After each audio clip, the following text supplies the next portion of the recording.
Bueno, listo, buenas tardes para todos. Mi nombre es Santiago Marín, estudiante de octavo semestre y hoy voy a hablar sobre falla cardíaca con fracción de eyección del ventrículo izquierdo conservada.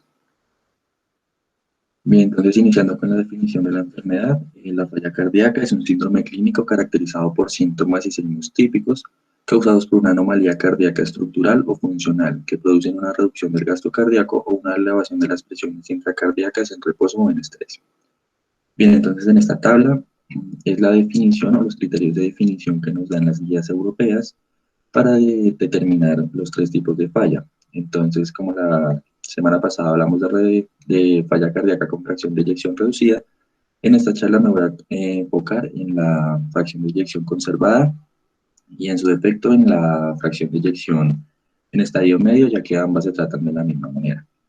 Entonces, los criterios para definir una insuficiencia cardíaca con fracción de eyección conservada es que el paciente tiene que tener síntomas y puede o no tener signos de la enfermedad. Porque digo que puede tener o no signos es porque al inicio de la enfermedad los signos pueden no estar tan obvios, o si el paciente está usando diuréticos como furosemida, pues estos signos característicos se pueden perder.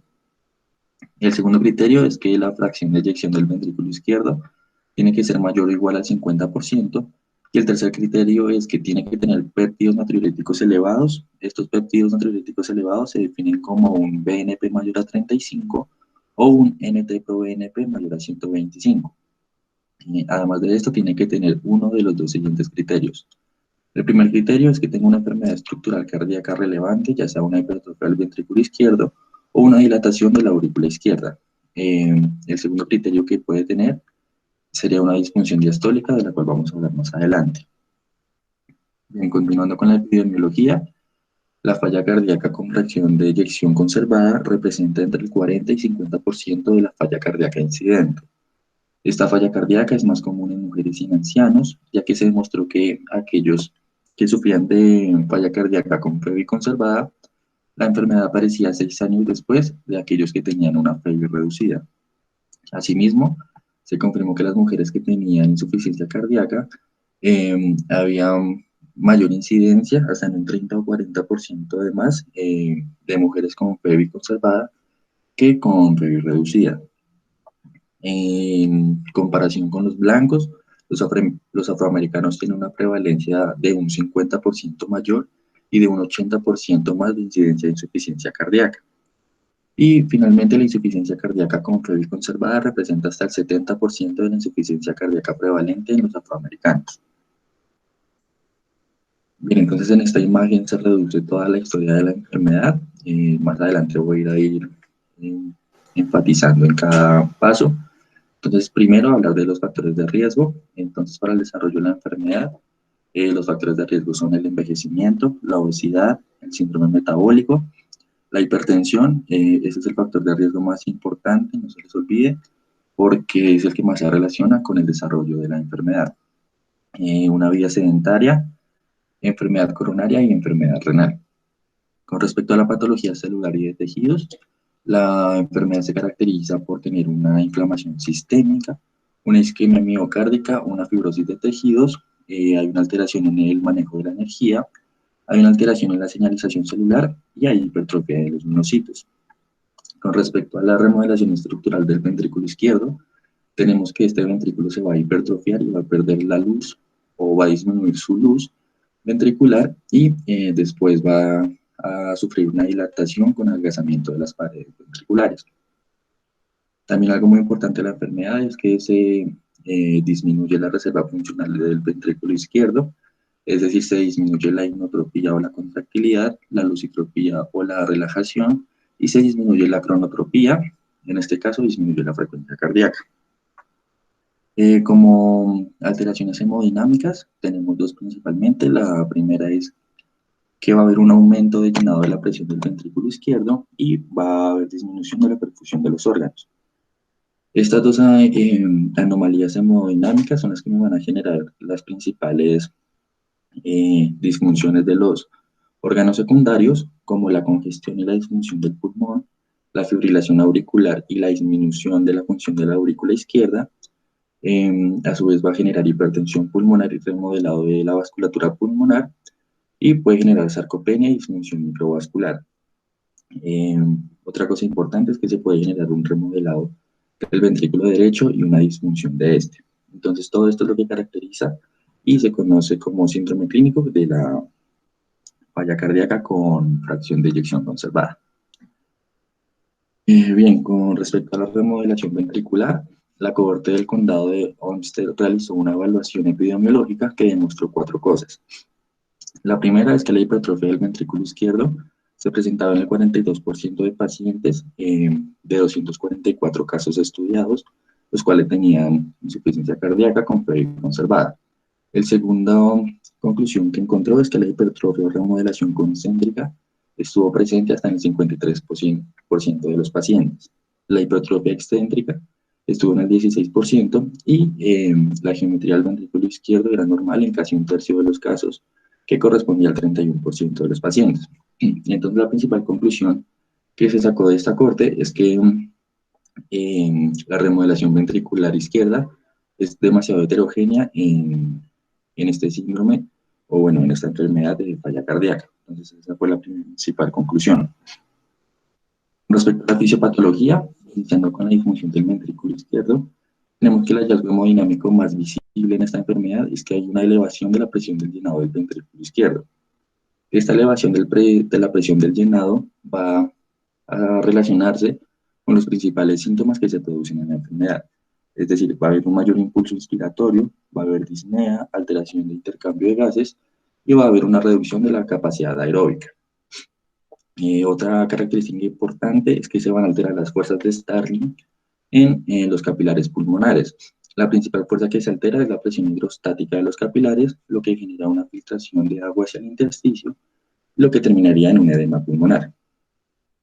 Otra característica importante es que va a haber un remodelado vascular, principalmente en las venas pulmonares, y esta elevación de presión del llenado del ventrículo izquierdo va a estar causada principalmente por una disfunción diastólica, y esta a su vez va a estar causada por un aumento de la rigidez del ventrículo. Otra característica de la disfunción del ventrículo izquierdo es que hay deterioro de la reserva sistólica. La reserva sistólica es la capacidad del corazón para aumentar el gasto cardíaco, aumentando su contractilidad. Entonces, pues esta se va a ver afectada. La otra característica importante de la disfunción del ventrículo es que se va a afectar la succión diastólica del ventrículo izquierdo. ¿Qué quiere decir esto?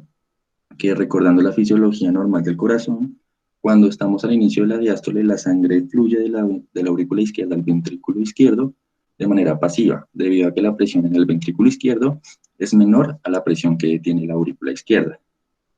Es por eso que la contracción auricular solo se necesita al final de la diástole para llenar el ventrículo izquierdo. Como en este caso se presenta una rigidez del ventrículo, no va a haber una buena relajación ventricular.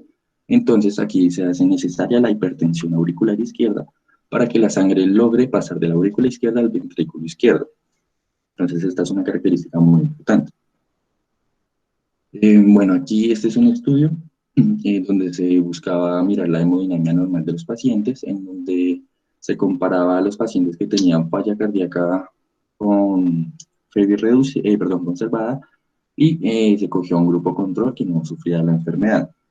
Entonces se sacaron diferentes conclusiones que son las que están en las gráficas. En la primera gráfica vemos cómo se compara la presión capilar pulmonar con respecto al ejercicio. Entonces, si vemos la línea control, que es la negra, vemos que los pacientes que no sufren de la enfermedad, a medida que aumenta el ejercicio, la presión capilar pulmonar aumenta, pero aumenta muy poco.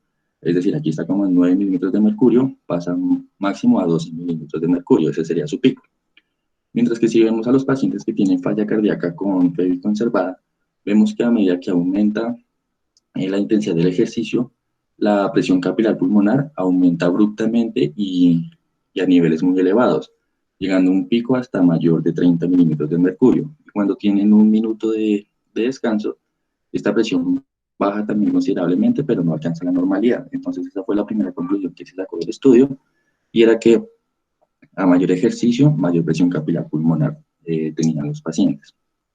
La segunda conclusión era comparar la presión arterial pulmonar con respecto al gasto cardíaco. Entonces, en la población control se encontró que a mayor gasto cardíaco, mayor presión arterial pulmonar. Sin embargo, este aumento no era tan exagerado, pasando de aproximadamente 18 a 30, mientras que los pacientes con falla cardíaca iniciaban ya con una presión arterial pulmonar en 30, llegando hasta presiones de 50 milímetros de mercurio, incluso con gastos cardíacos menores.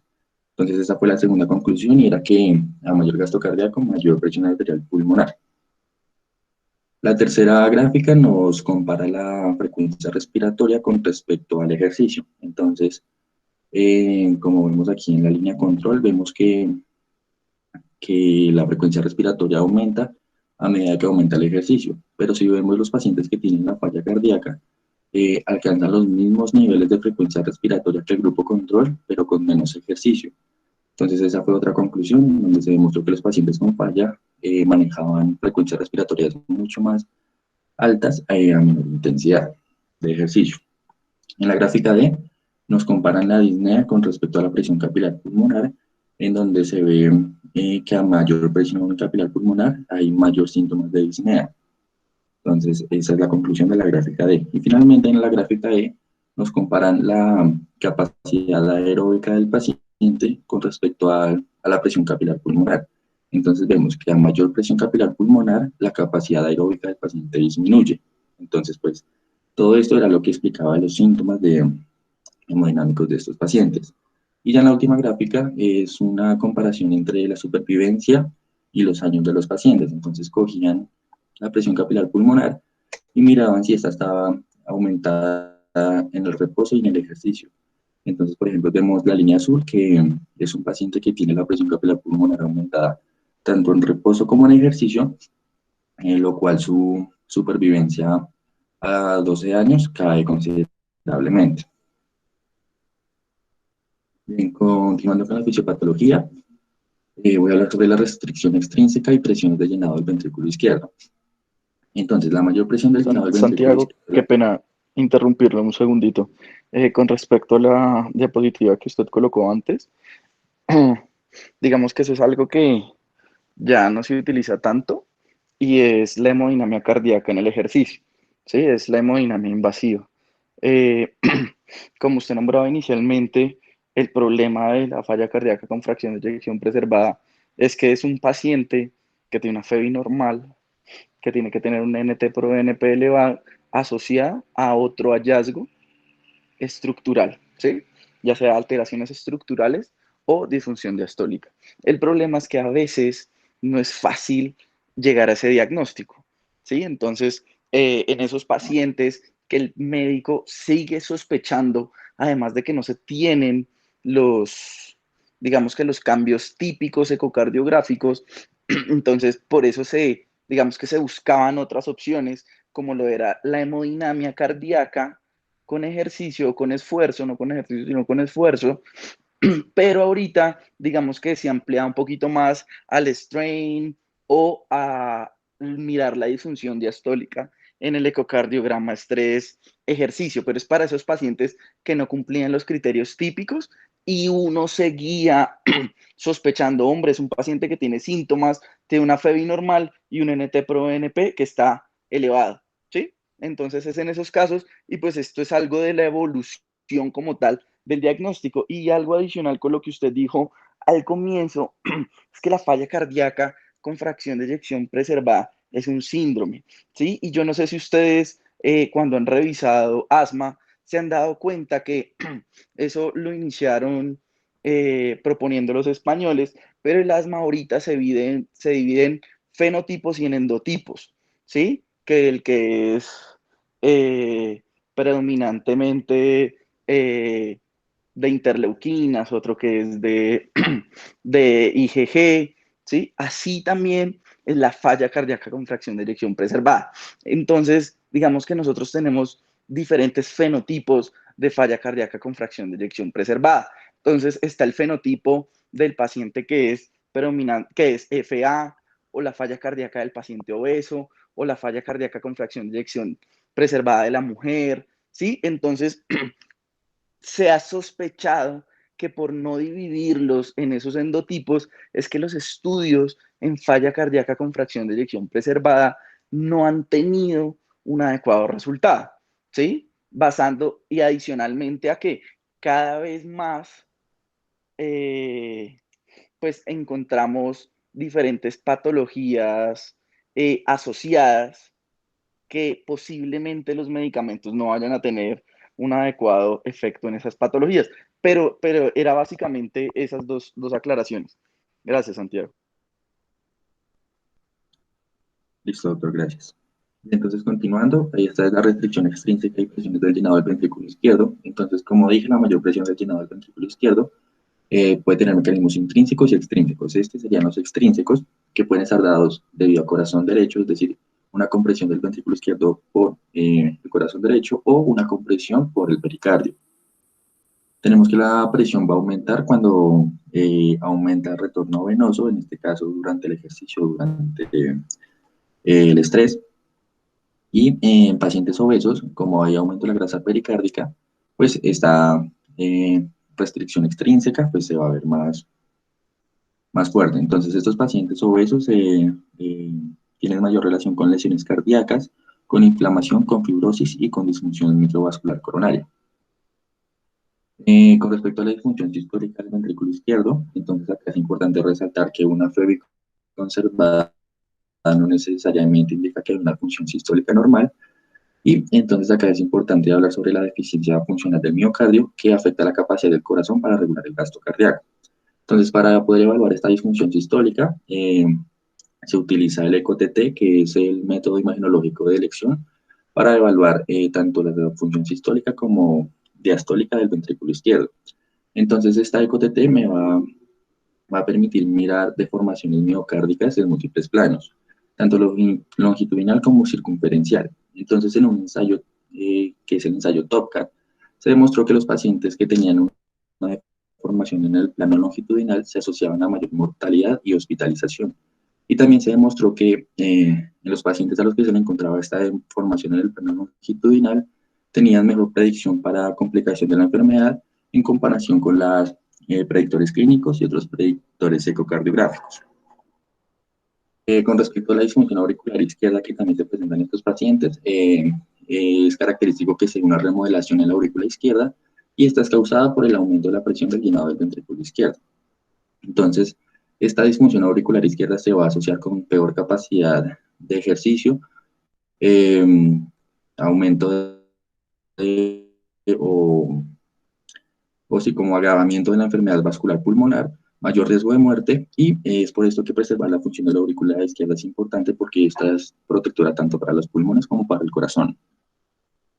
Hablando sobre la hipertensión pulmonar, esta va a identificar a los pacientes con mayor riesgo de muerte, y esta puede estar dada por dos causas principalmente: por la hipertensión en la aurícula izquierda de la que hablé, o porque hay un aumento de la resistencia vascular pulmonar. La resistencia vascular pulmonar se puede dar por vasoconstricción o por la remodelación vascular que sufre el lecho capilar pulmonar.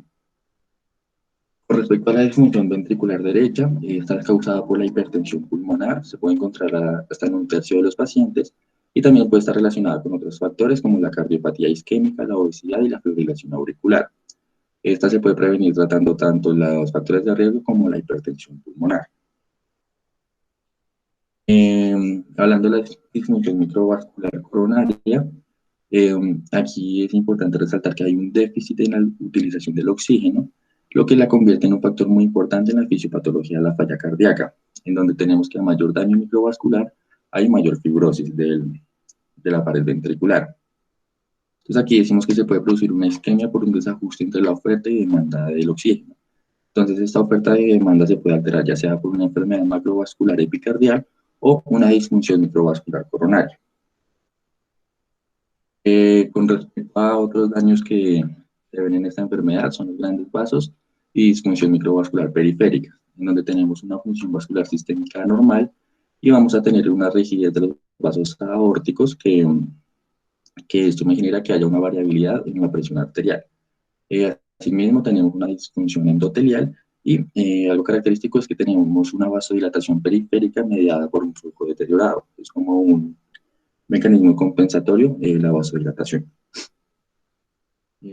Otras anormalidades periféricas Aquí es una alteración muscular esquelética en donde vamos a tener una sarcopenia y una infiltración grasa. ¿Por qué se da esta sarcopenia?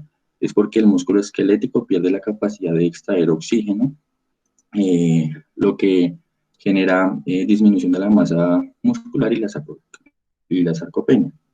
Y entonces este tejido que se pierde muscular es reemplazado por grasa. Asimismo, esto va a estar acompañado de una disfunción mitocondrial, por lo que también vamos a tener alteración en la producción de energía a nivel del músculo esquelético. Y hablando sobre los mecanismos Santiago, celulares, una cosa, yo no entonces, sé como si esa infiltración grasa a la que usted se refiera pueda ser la infiltración grasa por tejidos de depósito, ¿sí? Que pues se puede ver en diferentes patologías, en, pues uno tiene falla cardíaca en diferentes enfermedades de depósito, digamos que la más frecuente o la que tiene ahorita un boom grande es la amiloidosis cardíaca, pero pues tenemos muchas otras enfermedades de depósito donde pues podemos ver infiltración en el músculo, pero en la amiloidosis cardíaca como tal hay infiltración de los depósitos amiloides en la grasa. No sé si de pronto se refería adicionalmente a eso. ok, sí, es verdad. Bueno, continúo. Sí, sí, señor, gracias. Bueno, entonces aquí en los mecanismos celulares, entonces tenemos la inflamación sistémica, entonces vamos a evidenciar una elevación de los biomarcadores inflamatorios y esto está muy relacionado con la falla cardíaca con PEVIS conservada, perdón, ahí puse disminuida. Entonces, esta elevación de los biomarcadores se relaciona con la obesidad, hipertensión y síndrome metabólico, porque estas tres condiciones se ha demostrado que se relacionan con la producción de marcadores proinflamatorios. Esto a su vez va a afectar la producción de óxido nítrico del corazón y de otros lugares, lo que va a generar al final es una menor actividad de PKG y mayor actividad del GMP cíclico. Y el GMP cíclico es el que se relaciona con los factores proinflamatorios. Otros mecanismos celulares tenemos, hay una prolongación de la contracción y la relajación del miocardio y esto está relacionado con un aumento del calcio intracelular en el sarcómero. Aquí se encontró que este calcio aumentaba intracelularmente, pero no había una relación con las proteínas que se encargan de regular el calcio, porque estas no tenían alteración, pero el calcio sí se veía aumentado. También que la rigidez diastólica del ventrículo izquierdo estaba relacionado era con un aumento de la quitina y la fosforilación. Entonces esto generaba la producción de colágeno fibrilar y pues la rigidez diastólica. Otros posibles mecanismos celulares incluyen la senescencia de cardiomiocitos exagerados, la lipotoxicidad y autofagia trastornada. Entonces esto era todo respecto a la fisiopatología. Hablando ahora de síntomas y signos, entonces los vamos a dividir en unos síntomas típicos y unos menos típicos, y en unos signos específicos y menos específicos. Con respecto a los síntomas típicos de la falla cardíaca, tenemos a la disnea, la ortopnea, la disnea paroxística nocturna, disminución de la tolerancia al ejercicio, la fatiga y la inflamación de tobillos. Menos típicos, tenemos a las tos nocturnas, sibilancias, sensación de hinchazón, pérdida de apetito, confusión, esto es principalmente en ancianos, decaimientos, palpitaciones, mareo, síncope y ventopnea. Con respecto a los signos más específicos, tenemos la presión venosa yugular elevada, el reflujo hepatoyugular y el tercer sonido cardíaco ritmo de galope y un impulso apical desplazado lateralmente. Menos específicos tenemos el aumento de peso o pérdida de peso, esto dependiendo de la evolución de la enfermedad y qué tan avanzada esté. Podemos tener caquexia cardíaca, soplo cardíaco, los edemas periféricos, la presencia de crepitantes pulmonares, el derrame pleural, la taquicardia, el pulso irregular, taquipnea, respiración de Cheyne-Stokes, hepatomegalia, ascitis, extremidades frías, oliguria y presión de pulso estrecho. Bien, entonces ahora hablando del diagnóstico. Las guías europeas nos ponen unos criterios de diagnóstico, eh, unos criterios para el diagnóstico de la enfermedad. Entonces, la primera es que tiene que haber presencia de síntomas o signos de insuficiencia cardíaca, que fueron los que nombré ahorita. La segunda es que tiene que haber una fracción de eyección conservada, definida como una FEBI mayor o igual al 50%, o en caso de que sea una insuficiencia cardíaca en rango medio, que sea del 40 al 49%. Tiene que haber aumento de los péptidos natriuréticos, en este caso un BNP mayor a 35 o un NT-proBNP mayor a 125. Y finalmente, el cuarto criterio es que tiene que haber datos objetivos de otras alteraciones cardíacas funcionales o estructurales subyacentes. Las principales estructurales son un índice de volumen aurícula izquierdo mayor a 34 milímetros por metro cuadrado o un índice de masa del ventrículo izquierdo mayor o igual a 115. Los funcionales, bueno, esto voy a hablar ahorita más adelante, pero es un mayor o igual a 3 y una velocidad insular diastólica temprana media de la pared septal y lateral menor a 9 centímetros por segundo. En caso de que haya incertidumbre en el diagnóstico, se pueden utilizar otras pruebas, ya sea una prueba de estrés o de manera invasiva, medir las presiones del llenado del ventrículo izquierdo para confirmar el diagnóstico. La prueba de estrés se puede realizar mediante una ecografía, donde se hace la prueba de estrés diastólico y esta me permite evaluar el ventrículo izquierdo, las presiones arteriales pulmonares, la disfunción sistólica y cambios en el volumen latido y gasto cardíaco durante la prueba de estrés. Bien, entonces este es el algoritmo de disfunción diastólica. Entonces esto es para pacientes con fracción de eyección normal del ventrículo izquierdo. Entonces aquí vamos a ver 4 criterios. El primero es el promedio entre el llenado temprano y la diástole temprana que sea mayor a 14. El segundo es una velocidad septal de la diástole temprana menor a 7 centímetros por segundo o una velocidad de la diástole temprana lateral menor a 10 centímetros por segundo. El tercer criterio es una velocidad de la regurgitación tricuspidia mayor a 2.8 metros por segundo y el cuarto es un índice de volumen de la aurícula izquierda mayor a 34 mililitros por metro cuadrado. Entonces aquí lo dividimos en 3. Si la mitad de esos criterios me dan positivo, si menos de la mitad de esos criterios me dan positivo, decimos que es una función diastólica normal. Si la mitad de esos criterios me dan positivo, decimos que es indeterminada y si mayor de la mitad de los criterios me da positivo, decimos que es una disfunción diastólica. Entonces esta es la afluencia, continuando con el algoritmo, la afluencia mitral, en donde acá miramos nos dividimos en 3 cosas. La primera es mirar la relación entre el llenado temprano y el llenado auricular, que sea menor o igual a 0.8 y que el llenado temprano sea menor o igual a 50 centímetros por segundo. Si es así, tenemos que la presión de la aurícula izquierda va a estar normal y se clasificaría como una disfunción diastólica grado 1. Si el paciente es sintomático, se consideraría una enfermedad de las arterias coronarias o se procedería a una prueba de estrés diastólico. Si tenemos un llenado temprano y la relación llenado temprano y llenado auricular menor o igual a 0.8 y un llenado temprano mayor a 50 centímetros por segundo, o una relación de llenado temprano y llenado auricular mayor a 0.8 pero menor a 2, decimos que tenemos que evaluar 3 criterios.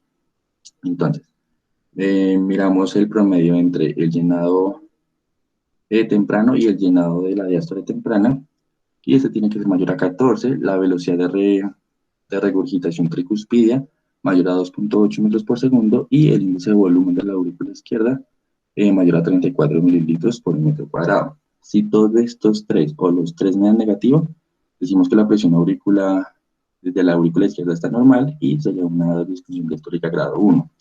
Si 2 de los 3 o los 3 me dan positivo, decimos que la presión de la aurícula izquierda está aumentado y se clasificaría como disfunción diastólica grado 2. Si solo puedo evaluar 2 criterios, entonces si los 2 son negativos, decimos que es disfunción diastólica grado 1 y presión auricular izquierda normal. Si uno es positivo y uno negativo, no se puede determinar ni la presión diastólica, perdón, ni la disfunción diastólica ni la presión auricular izquierda. Y si los dos son positivos, pues sería un aumento de la presión auricular izquierda y grado 2 de disfunción diastólica. Finalmente, si la relación entre el llenado temprano y el llenado auricular es mayor o igual a 2, decimos que hay un aumento de la presión auricular izquierda y se clasificaría como disfunción diastólica grado 3.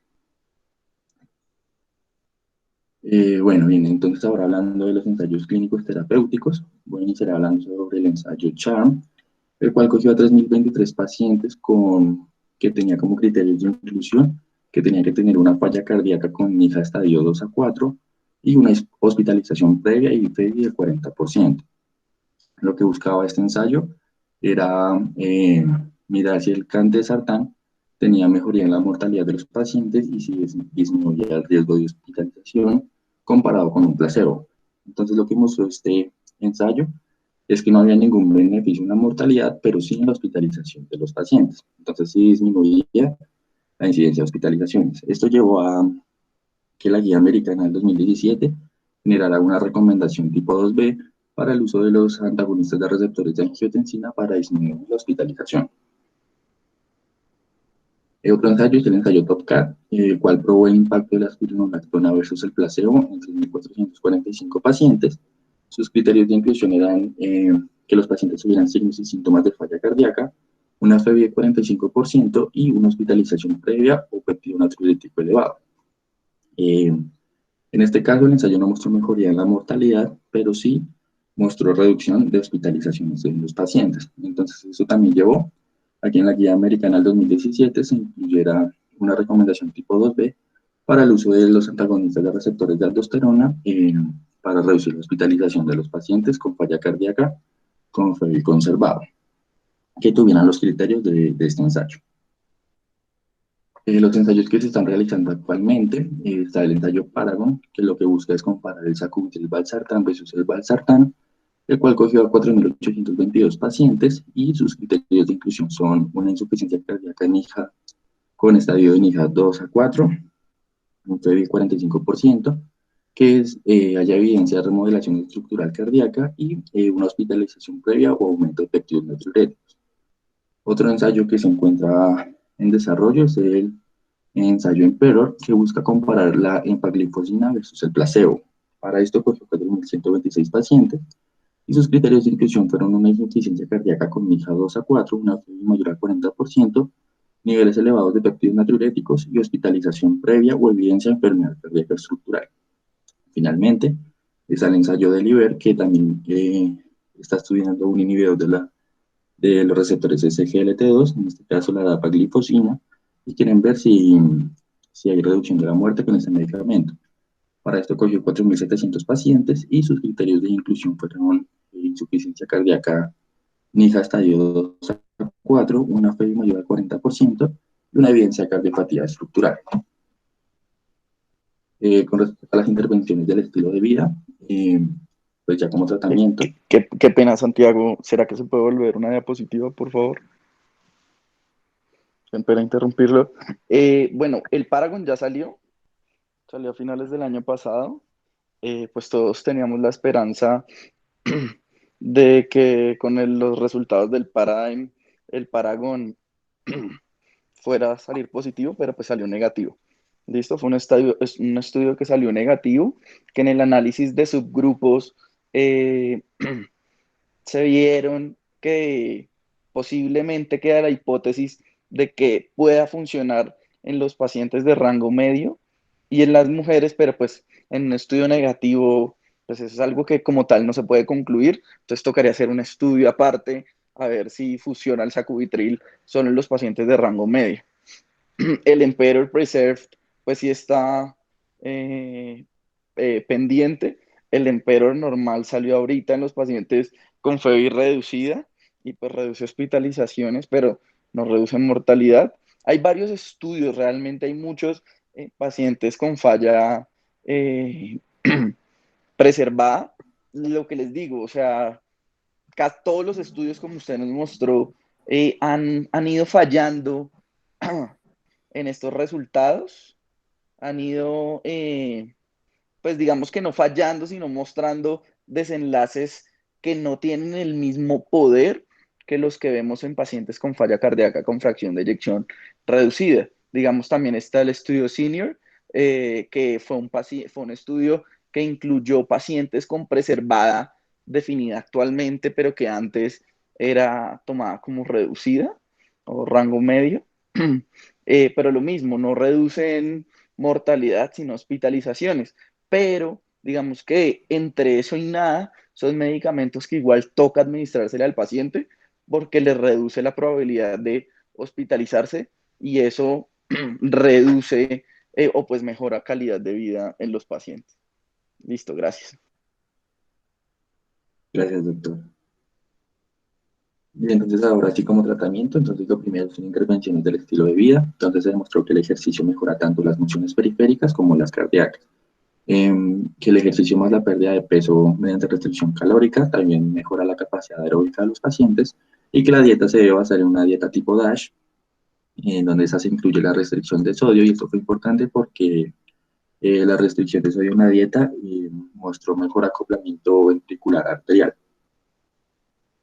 Bueno, entonces estas son las recomendaciones con respecto al tratamiento que nos dan las guías europeas. Entonces son dos. La primera es que los pacientes con insuficiencia cardíaca con febra conservada o en rango medio se le deben detectar todas las comorbilidades, ya sean cardiovasculares o no cardiovasculares, y deben ser tratadas para que se mejoren los síntomas, el bienestar y el pronóstico del paciente. Como segunda recomendación, nos dice que se pueden usar los diuréticos para los pacientes congestionados para aliviar síntomas y signos de la enfermedad. Estas son las recomendaciones de las guías americanas. Entonces, la primera es que se debe reducir la presión tanto diastólica como sistólica para disminuir la morbilidad de los pacientes. La segunda recomendación es igual que la anterior, en donde se puede usar los diuréticos para disminuir la sintomatología de los pacientes. Y también nos muestra otras recomendaciones donde nos dice que la revascularización coronaria es razonable para pacientes con enfermedad coronaria en donde haya sintomatología, ya sea una angina, o donde que se demuestre que la isquemia de miocárdico esté afectando al paciente, o sea, le genere sintomatología. Entonces, estos pacientes se podrían mejorar de la revascularización coronaria. La segunda es que se debe manejar la fibrilación auricular, según las guías ya publicadas, para mejorar la sintomatología. La tercera es que el uso de beta bloqueadores, los inhibidores de los IECA y los bloqueadores de los receptores de angiotensina en los pacientes con hipertensión pueden ser razonables para el control de la presión arterial. Y finalmente están las dos recomendaciones de las que hablé anteriormente, en donde los pacientes con falla cardíaca que tengan la fracción de eyección mayor o igual al 45%, con unos péptidos natriuréticos elevados, con una hospitalización en el último año por su falla cardíaca, con una filtración glomerular mayor a 30, una creatinina menor a 2,5 y un potasio menor a 5, se pueden beneficiar de la aldosterona con los antagonistas de los receptores de aldosterona para disminuir el riesgo de hospitalización.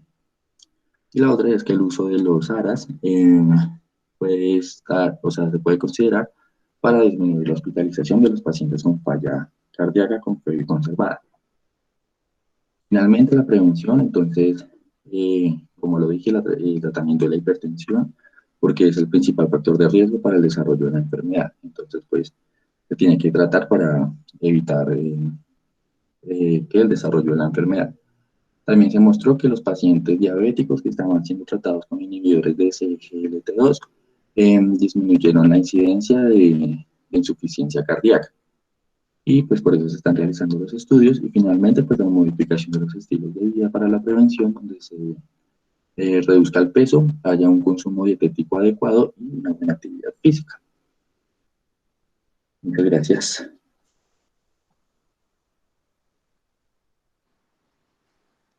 Gracias. Santiago, algo adicional.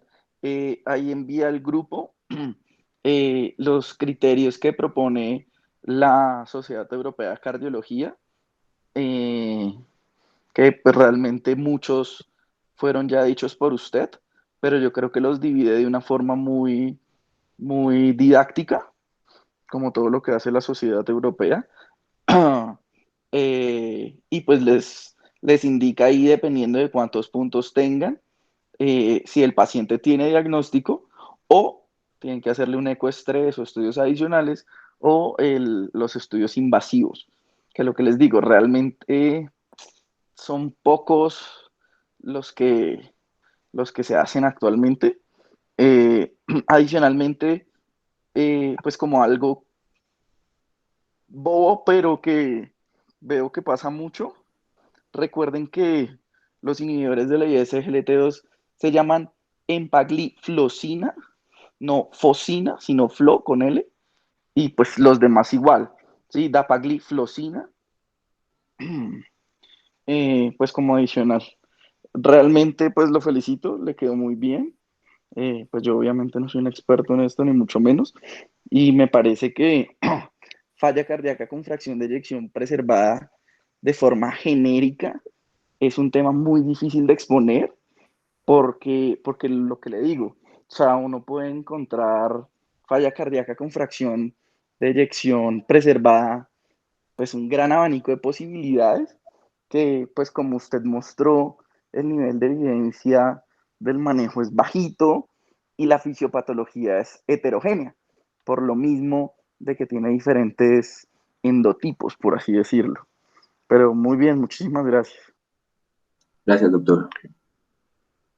Eh, Doctor, yo, qué pena, pues Santiago, yo tenía una pregunta, sobre todo como con lo que usted habla de los genotipos y los fenotipos, digamos, análogamente a lo que está pasando en el asma.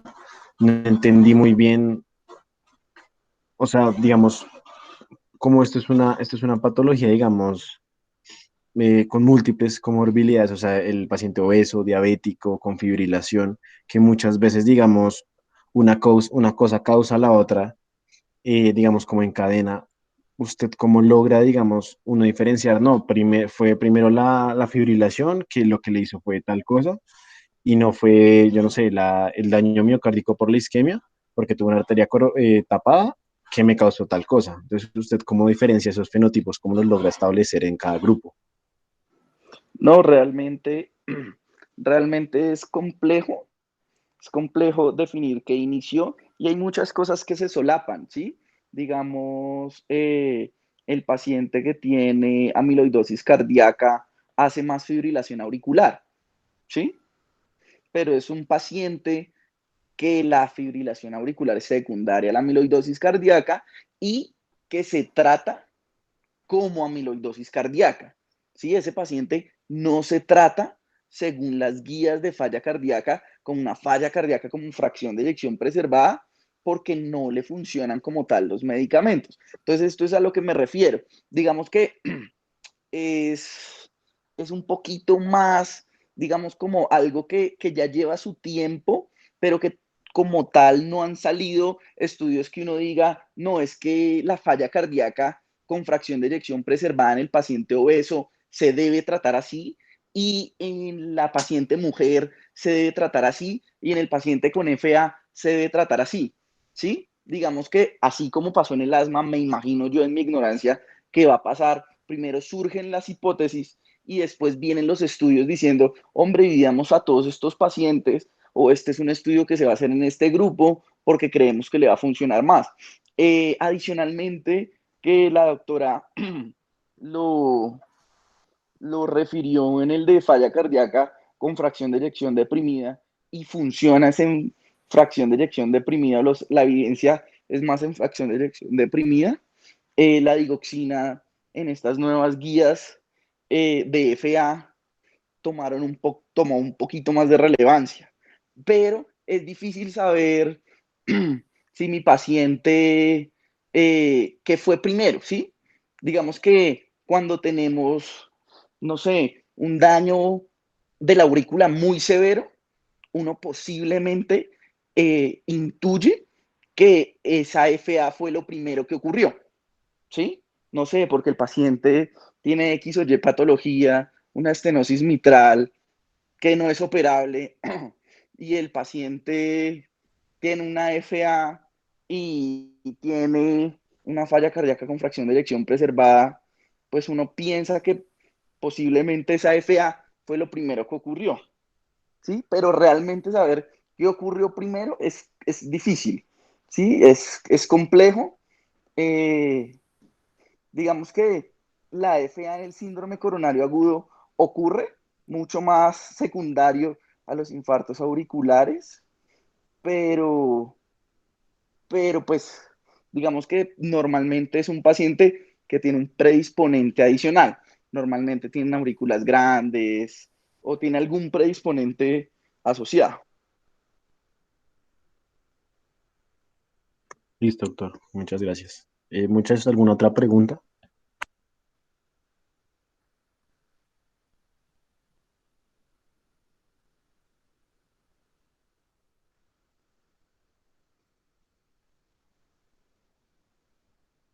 Bueno, creo que no hay preguntas. Entonces, si quieren, hago el Kahoot para Sí, dale, dale mirar. de una. Por favor, todos los invitados de esta noche, si quieren participar en el Kahoot, súper bienvenidos para que todos aprendamos, ¿listo? De todas maneras, les pido excusas por la doctora Adriana Torres, que me comentó que le llegó un caso ahorita, entonces que no se pudo conectar. Bueno, entonces, bueno, dale, Santi, pon el Kahoot. Y muchas gracias, doctor, también por acompañarnos esta noche. No, Gracias, con doctor. todo gusto a ustedes por invitarme y ustedes saben que siempre es de que puedo asistir, trato de asistir.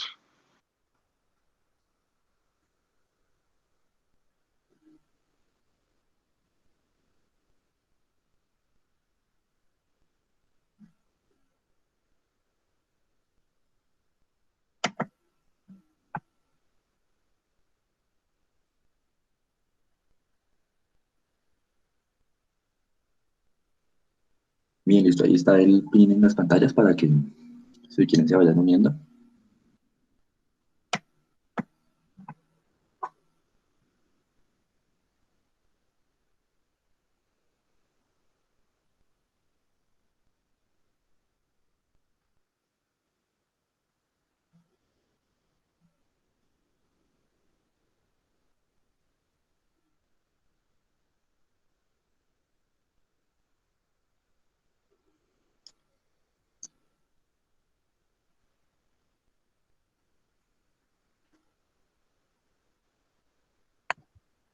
Muchachos, por favor, los que son integrantes del semillero, hoy sí les voy a pedir, voy a contar como asistencia a la participación en el Kahoot. Bueno, entonces, el que no se meta al Kahoot es como si no hubiera asistido.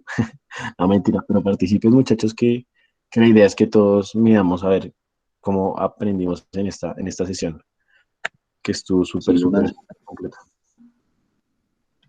son solo 10 preguntas.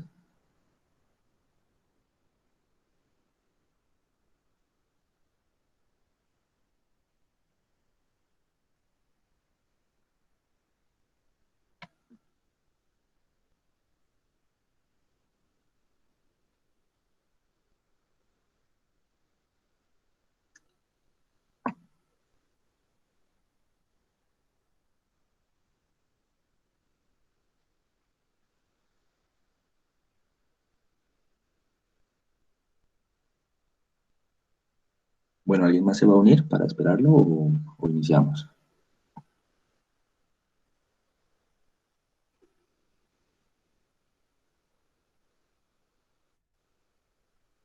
Si quieres, esperemos. Bueno, no, sí, yo creo que ya entonces. Bueno, pues, alguien se salió.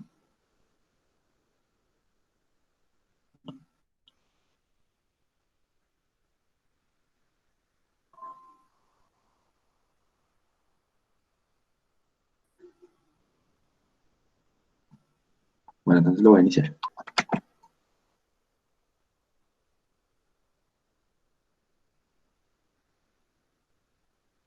Bueno, la primera pregunta es, ¿la falla cardíaca con PEI conservada representa él?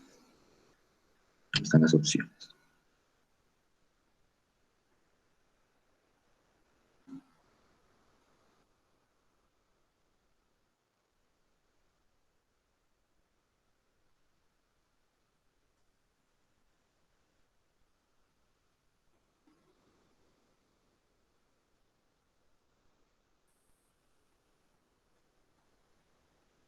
Bien, listo. Entonces recordar que equivale al 40 a 50% de la falla cardíaca incidente.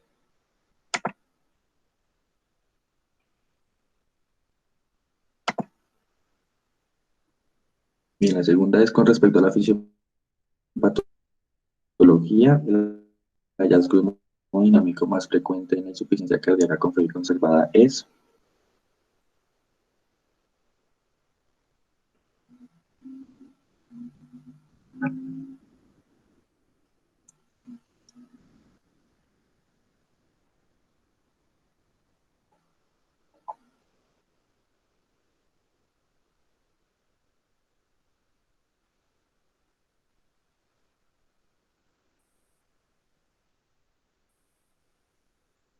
Bien, entonces recordar que es la elevación de la presión del llenado ventricular izquierdo.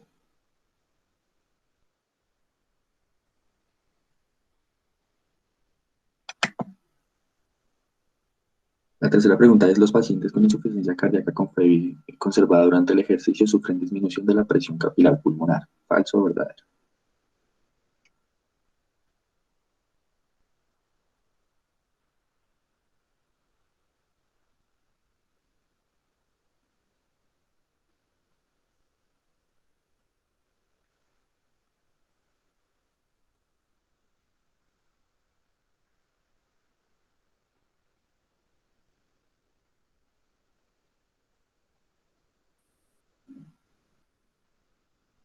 Bien, acá recordar que lo que pasa es que aumenta la presión capilar pulmonar cuando se realiza ejercicio.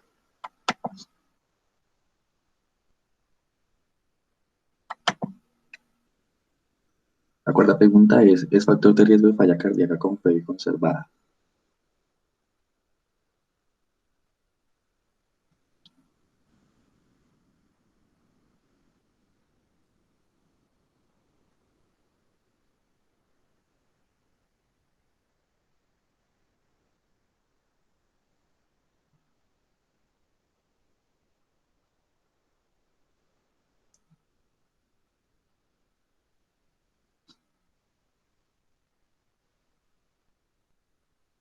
Bueno, esta sí estaba fácil, era todas las anteriores.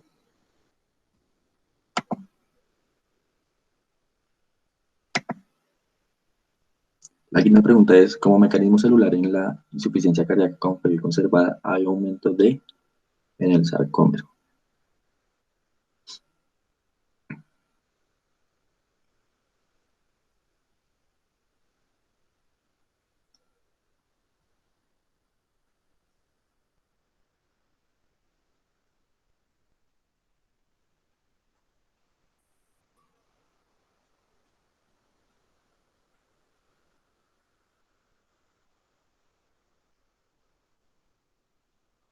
Bien, muy bien, aquí era aumento del calcio en el sarcómero.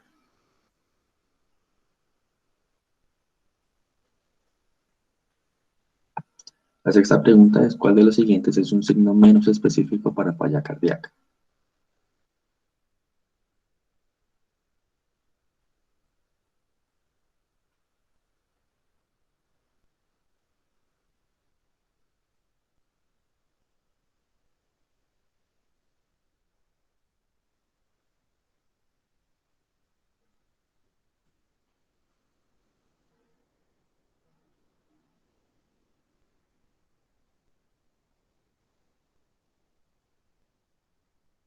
Bien, crepitantes pulmonares, aunque sí es un signo de falla cardíaca, no es tan específico como los otros que estaban ahí.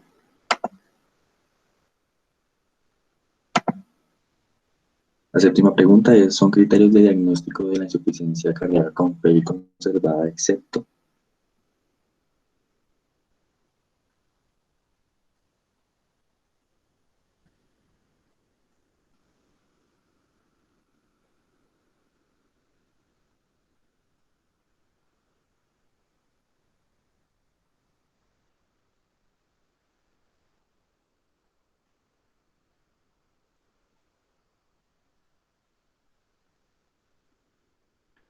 Bien, recordar que los valores en realidad son un BNP mayor a 35 y un NT pro BNP mayor a 125.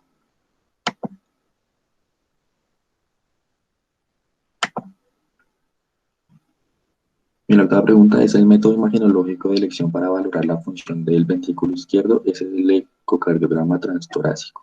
¿Falso o verdad?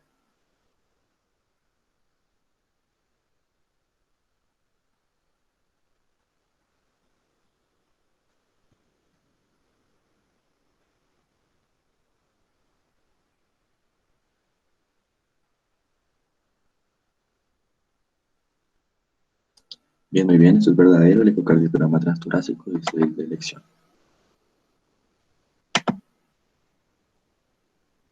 ¿Qué medicamento se recomienda para aliviar los síntomas y signos de la enfermedad?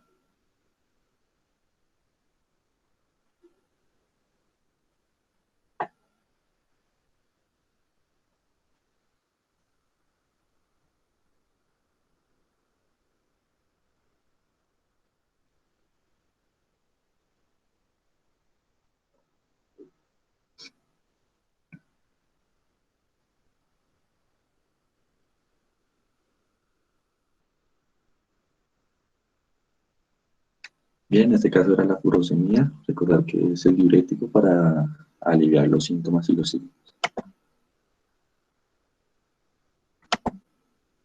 La última pregunta es, ¿qué medicamentos han demostrado disminuir el riesgo de hospitalización?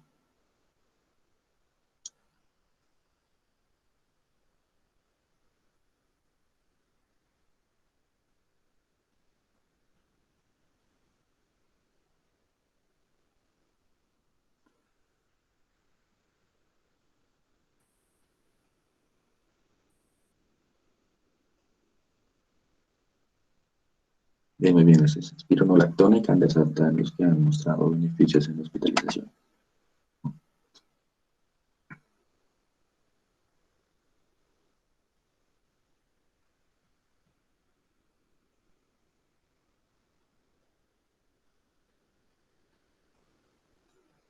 Bueno, felicitaciones a Nicolás. Entonces creo que esto fue la exposición del día de hoy. Muchas gracias para todos.